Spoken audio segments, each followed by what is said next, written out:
the cycles of life and an acceptance of dying as a timely event that will come to every living being that inhabits a form, animal, vegetable, human. We all, if we inhabit a form, will have to relinquish that form, and it's part of the cycles of life.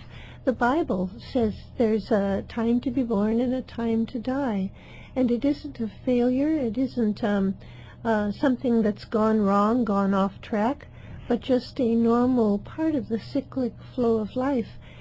When we can accept that, then maybe we can deal with open eyes in facing the significance of death. Right. I think it's part of living. It's just another cycle in the whole process of living, really. And you're living whether in the physical world, in the physical body, or you continue to live afterwards in the outside the body. It's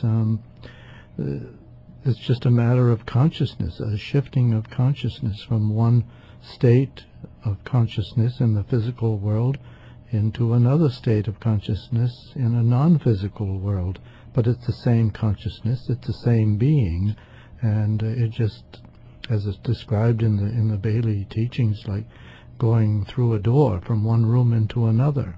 And we can prepare for that transition by expanding our consciousness now of the abstract realms of life, of the identifying for ourselves what we think are the more timeless values, freeing our attention from the incessant focus on the material and the transitional. And all of that can help to prepare our consciousness for when the body needs to be relinquished. We won't have all our eggs in that basket, so to speak, and so we can let it go if we know ourselves to be more than our physical bodies, more than our personalities.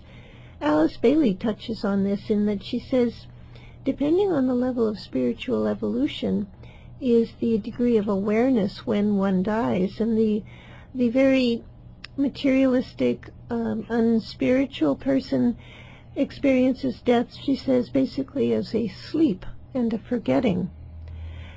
For the average person, there is some sense of continuity, she said, some sense of continuing and of taking with him or her certain tendencies and attributes and inclinations into the next realm. And for the more spiritually awakened, there is a continuing awareness of relationships, of responsibilities, of continuity in whatever particular field of service or life focus has been developing, probably in incarnation after incarnation. She said for the spiritual aspirant, death is an immediate entrance into a sphere of service and an expression to which he is well accustomed and which he recognizes immediately as not new, probably a more enhanced opportunity for service. For those people who just tuned in, you're listening to Inner Sight. Our topic for today, Thoughts on Death and Immortality, Part 1. We have a special offer from Lucis Publishing Company, and that's the Alice Bailey book, Death, the Great Adventure. Death, the Great Adventure is a compilation of extracts on the spiritual meaning of death from the books of Alice Bailey. Just to give you an example, a quote from this book. I quote, "The present cycle is the end of the age, and the next 200 years will see the abolition of death, as we now understand that great transition, and the establishing of the act of the soul's existence." And once again, that's a quote from Alice Bailey's book that we have at a special discount today. The title of the book, Death, the Great Adventure, and it's also you'll find a lot of today's discussion explained in greater depth within this book. So it's available today for $12. Free shipping and handling if you mention that you heard about the offer on Inner Sight. What you need to do, if you'd like to take advantage of this offer, is send a check or a money order, $12, to Lucis Publishing Company, 120 Wall Street, New York, New York, 10005, and once again you're asking for the Alice Bailey book, Death, the Great Adventure. Once again, send a $12 check or money order to Lucis Publishing, Lucis, L-U-C-I-S, Lucis Publishing Company, 120 Wall Street, New York, New York, 10005.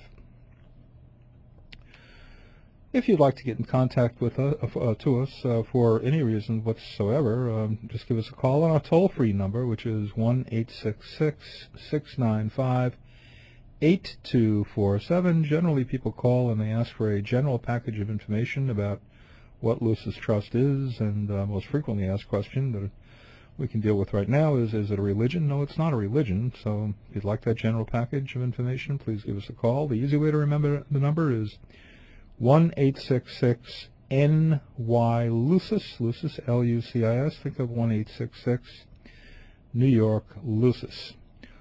All of our Inner programs can be heard on our website at www.lucistrust.org. On the home page, you'll find the link to today's program, which will be available for hearing in a day or two.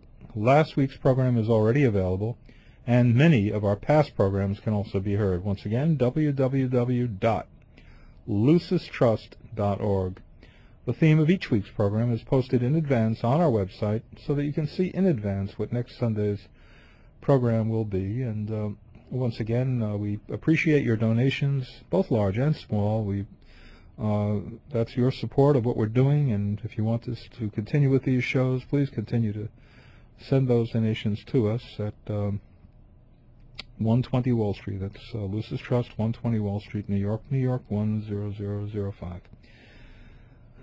I was thinking about how comforting today's show and what Sarah and Dale were saying would be to Longfellow, a famous poet who lived in the 19th century, who lived many years after his wife, and every day he was in agony. He wrote so many poems about her, and he was so distraught, but it would certainly be comforting for him to have heard this show, I think. And also, what I was considering, too, is if we are such experts and we've gone through many lifetimes, why is it that we don't have any, according to the Bailey books, why don't we have any memory of these lifetimes? I think it's because we aren't fully connected with all levels of our being, and we are too focused in the most transitory of our bodies, so to speak, the personality and the physical body, and not focused at all or not focused enough in that which is universal and enduring. And the whole problem of death and immortality is to come to some kind of an awareness of what part of ourselves, our consciousness, our being is enduring and immortal, and what part of ourselves is transitory and will die. Probably that's a question most of us have never even asked ourselves, but Socrates asked it ages ago. He said no one knows what death is, and whether it is not the greatest of all good things. Nevertheless, he said, it's feared as if it were the supreme evil. When death comes near to man, that which is mortal in him is scattered. That which is immortal and incorruptible withdraws intact. I find that very interesting to ponder on, because I think he got to the essential point about death. That which is mortal will go, disappear, vanish. And it behooves us to develop our awareness of our life, our being, in terms of what is universal. What attitudes, what values, what components of our identity can we imagine should and will endure? Our ability to love, our ability to relate inclusively to others, to think beyond the separated self. We can't, there's that old saying, you can't take it with you. You can't take your success in worldly terms with you. You can take your love, your forgiveness, your sacrifice, your unselfishness, your sympathy, your compassion. Those will endure. Yes, because those are the qualities of the soul, and that's what is being developed in the world with each new life. The soul goes through it. It attempts to develop these qualities of light and love and